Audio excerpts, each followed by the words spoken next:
Hey guys, welcome back to Wiggy's Wilderness. It is April 1st, 2016, and I'm back with you with a brand new concept. Now, some of you guys know that I prefer larger knives for survival, such as this. This is my Tops Anaconda. It has a 7-inch long, quarter-inch thick blade, and it is an absolute beast of a knife. But some people like things even larger than that. Some people prefer a machete.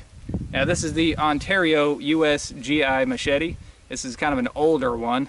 It also is made out of 1095 high carbon steel, has a 20-inch long blade, and a lot of people really prefer something like this for bushcraft and camping. But is there an upper limit?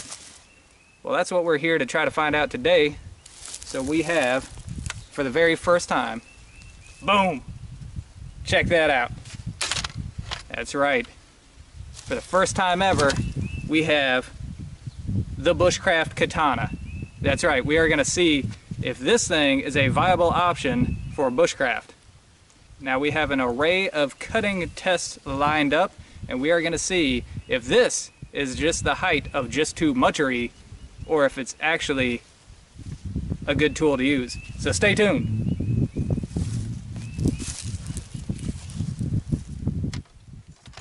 Alright guys, for our first cutting test with our Bushcraft Katana, we have 2 water bottles set up here. We're going to see how many we can get through with this awesome blade. Now I'm not sure what this is exactly supposed to test, but the guys at Cold Steel do it all the time, so we're going to try it too.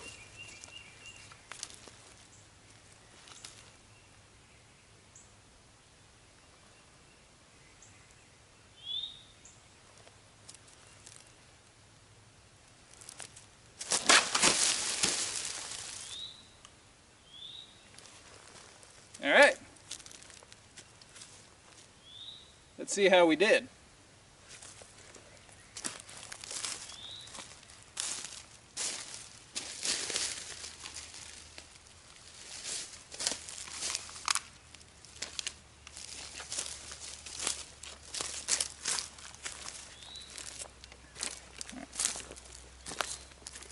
Water bottle number 2 is unfazed.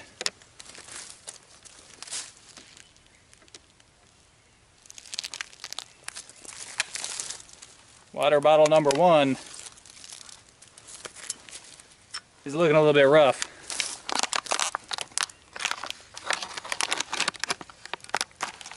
And here's the actual cut. It went about halfway through this one.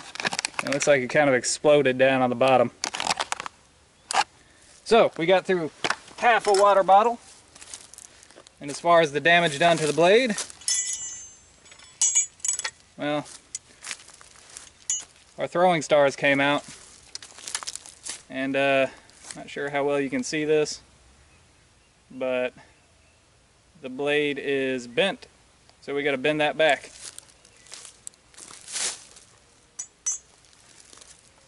Which is easy enough.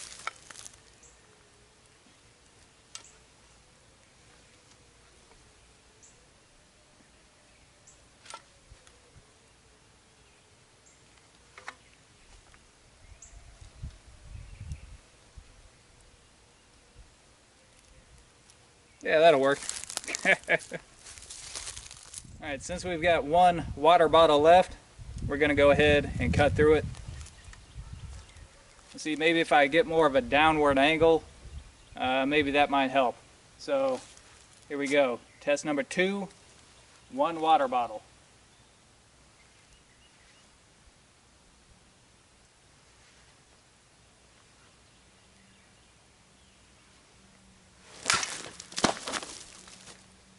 Oh, that was pretty cool, actually. Wow! Look at that. It took its head right off.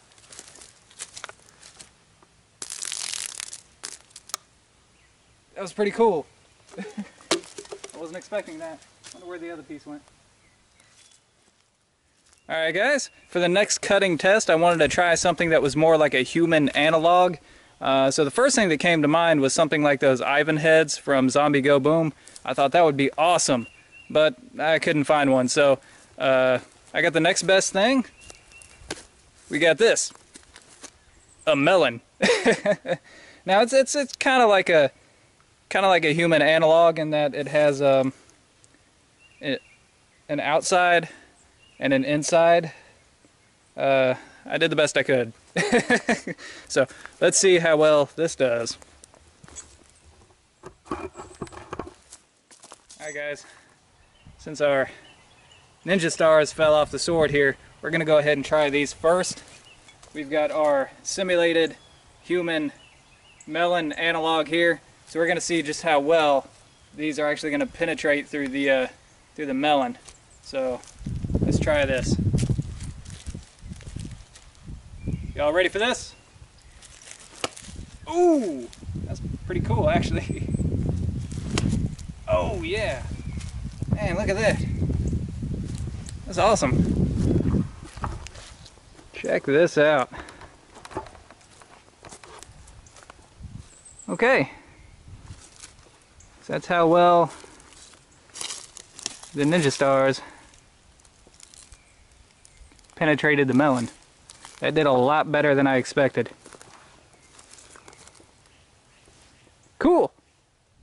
Alright, we've also got this little knife that came in the sheath. So we're going to see how well this will penetrate. So let's give it a try. Ooh!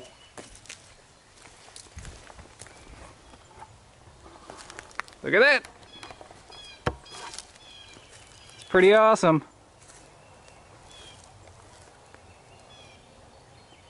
That is pretty awesome, guys. If melons were zombies, we would be safe with this sword.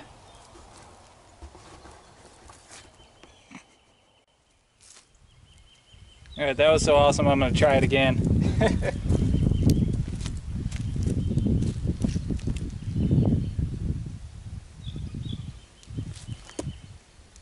Ooh, that was perfect. Guys, look at that. It almost disappeared inside the melon. Wow. We are tearing this melon up. Look at that. That's tough to get out. Yeah. It's like the sword and the stone. So it'd help if it wasn't one-handed, but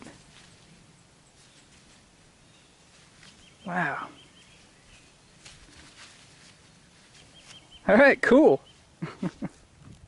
Alright guys, we got another cutting test to do, this time with the main blade itself.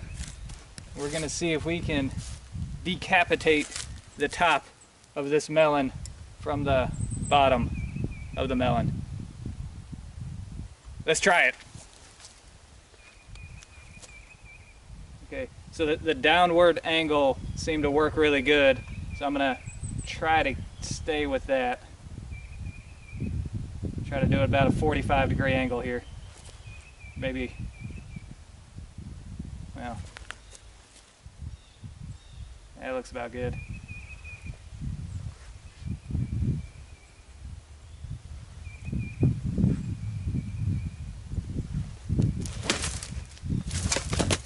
Whoa!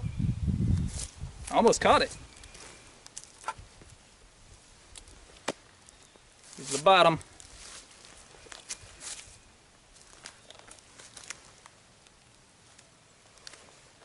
And the top. That was pretty cool. That was pretty cool.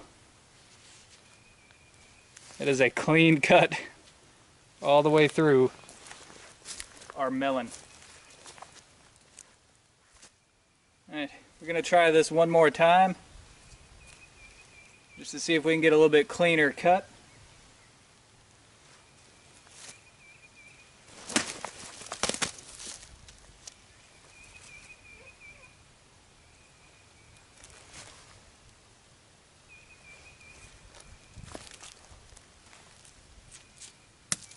Yeah. Yeah. Okay guys, we're going to see what kind of precision that we can get. I have here an apple. We're going to see how well this works. I gotta be real careful here. Oh yeah.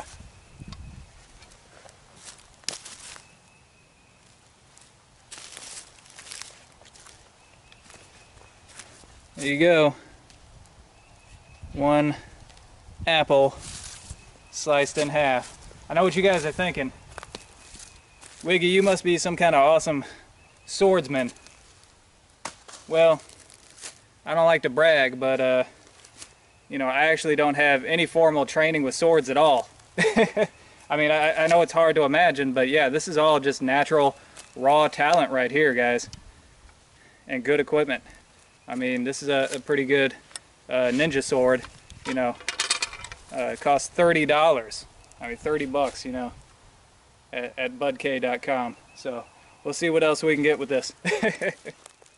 Alright guys, we have determined that our katana can absolutely save us from drive-by fruiting, but what can it actually do for survival?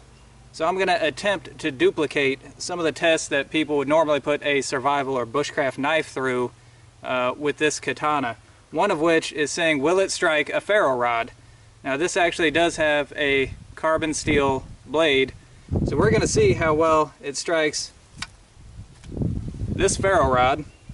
And I have here a cotton ball and some wet fire tinder.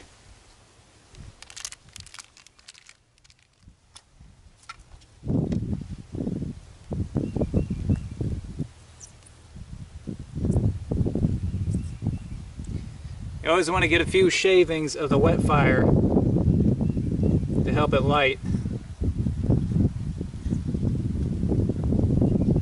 Alright, that looks good.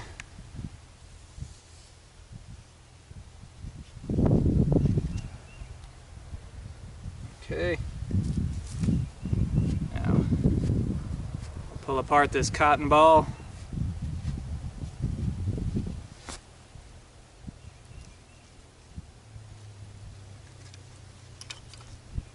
Alright, see how it works.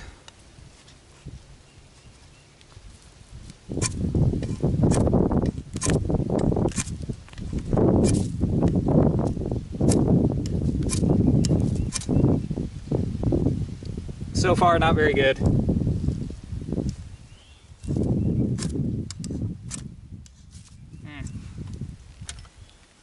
Well,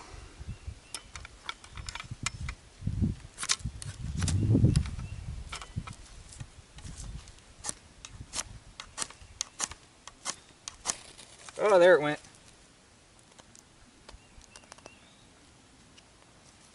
All right. So finally, we have fire with the katana. Awesome.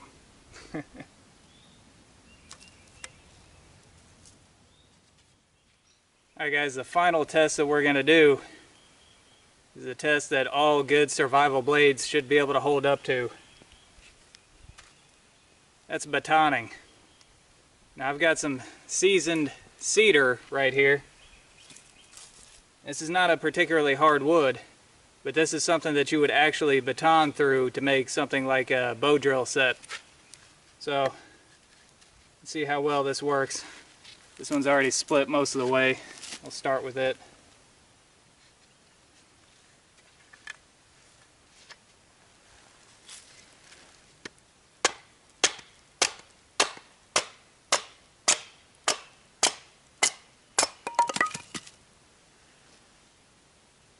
All right.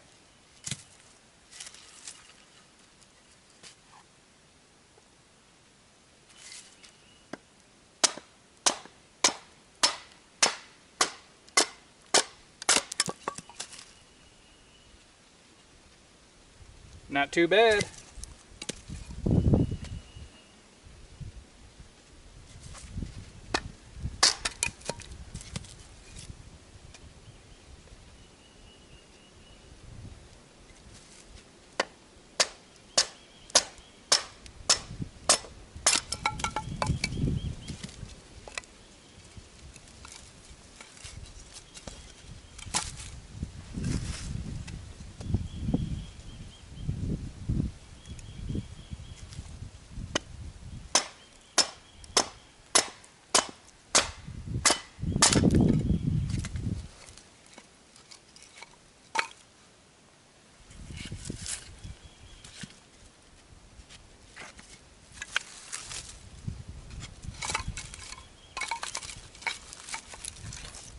So we've quartered up one log.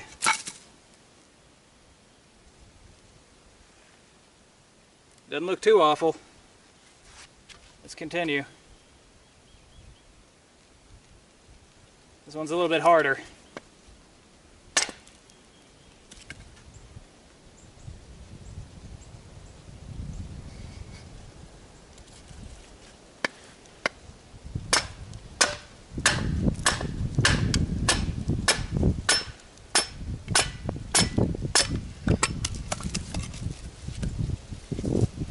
This is doing a lot better than I expected.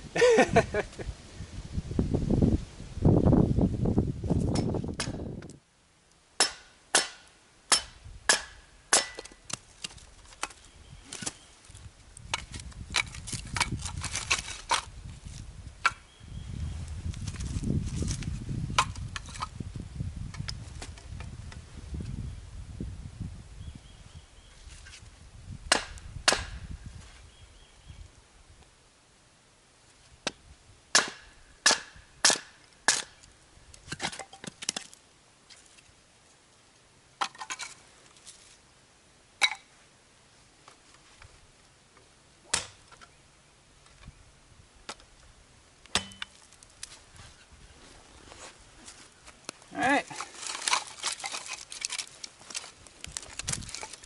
That's what we got.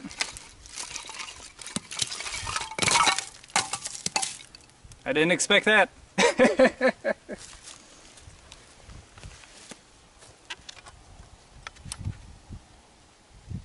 So,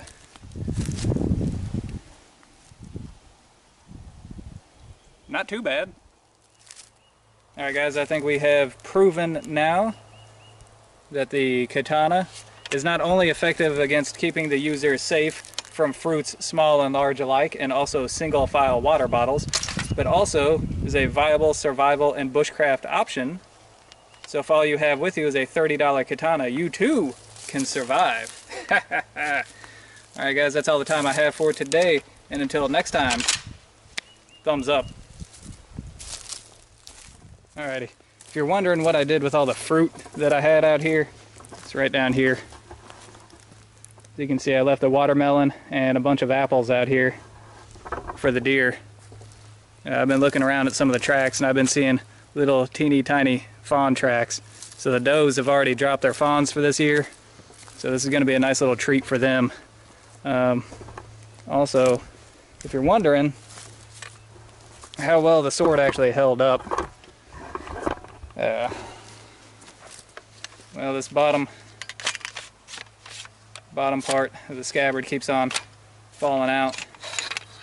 The blade, you probably won't be able to see it in this light, but it is bent. It is bent pretty hard, and I'm not sure if I can bend it back. And the handguard is extremely loose. I actually thought it was going to fall apart on me whenever I was batoning. I really didn't think it was going to make it through the first log.